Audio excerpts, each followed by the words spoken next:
It's not explanation, it's exploration, and humans aren't actually special in that sense.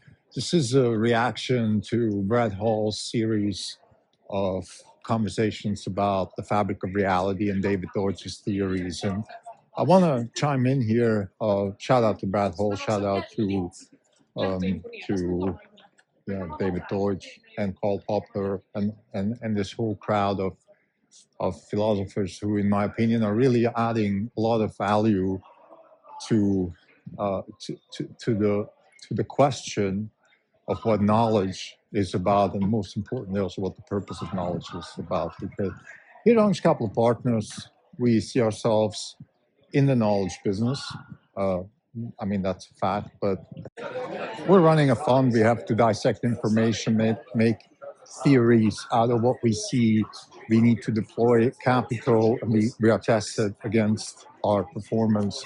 So in that sense, we're in the knowledge business. But I don't want to talk about us here too much. I want to, as I said, discuss epistemology. It's about exploration, not explanations. And humans actually aren't very special in that sense. So if you look at evolution, if you look at the purpose of life, and if you look at the purpose of intelligence in particular, it is our opinion that it all starts and ends with exploration.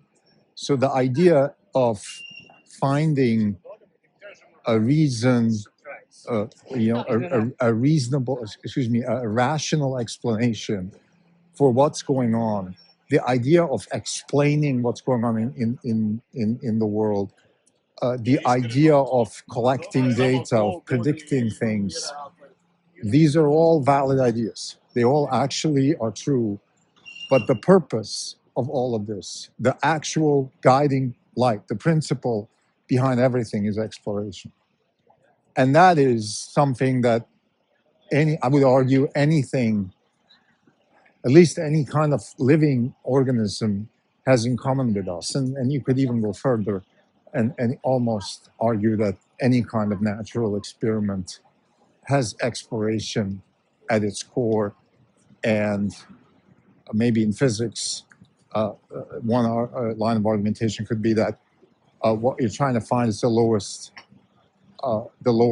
set of energy for a system, and the system doesn't even have to be particularly, or peculiarly alive to do that. But maybe the difference between alive and not alive is a sort of directed way to do exploration. And again, the guiding principle of exploration is being a lower state of energy. That's the fundamental purpose of intelligence. That's the fundamental purpose of knowledge creation. And therefore, exploration is at the core. It also ties to our view of what science is, or at least what purposeful science is, because it's a little bit convoluted today. There is science and there is science. And the reason I think Bret Hall talks about grifters, I would say that there is a lot of grifters in the science community because there is funding from the government, and whenever you have funding from the government, you run the risk of corruption, and that's what's happening in science. But if we abstract from that, if we just look at what actually genuine people who do science, what people who truly believe in, doing the right thing as scientists, what they do exploration.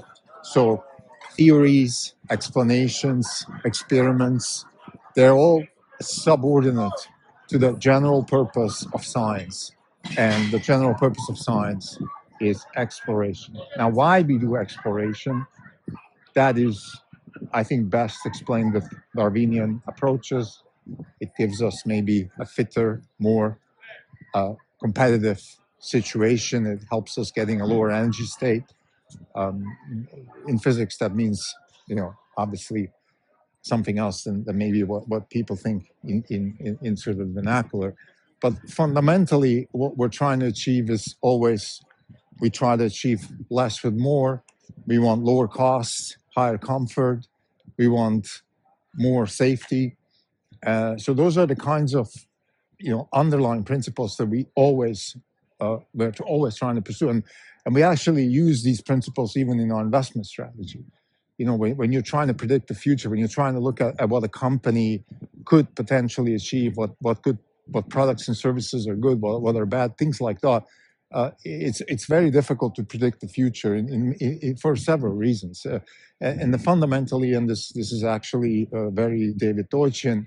The reason it's very difficult to predict the future in the investment business is the same reason it's difficult to predict the future in science. I mean, that is, we don't know what future knowledge will be developed. So it's very difficult to, for example, predict how AI will look in 5-10 years, because we just don't know what kind of technologies will be developed alongside the AI and how AI will therefore more. However, one thing we know that the products and services that deliver lower costs and higher safety and higher comfort will always win over other types of products. And by the way, this is almost, I would say, a law of nature. So even if you subsidize things, government involvement, all these kinds of things cannot stop that. So the most important thing for us, I think, when it comes to epistemology, sometimes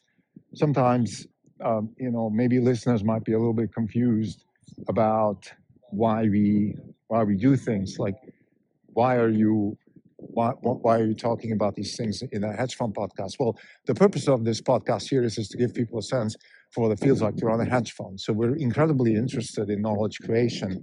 And I think knowledge creation is subordinate to exploration. So what's most important is exploration. And exploration requires energy, and therefore you want to have theories, you want to have a better guided sense for where you're going with your exploration. And that's why, theories and knowledge creation in the sort of traditional sense are important. But the fundamental drive of humans, the fundamental drive of any kind of living being, is to do exploration. And that is because with new types of problems, new solutions, new problems, new solutions, new problems. So the more exploration we do, the more knowledge we create, the more problems we create, the more knowledge is required to solve those problems. But the underlying force behind everything is, if you will, to keep it simple, it's just a better way to exist in nature, a lower energy state, or in more vernacular terms, lower cost, higher comfort, higher safety state. Thank you.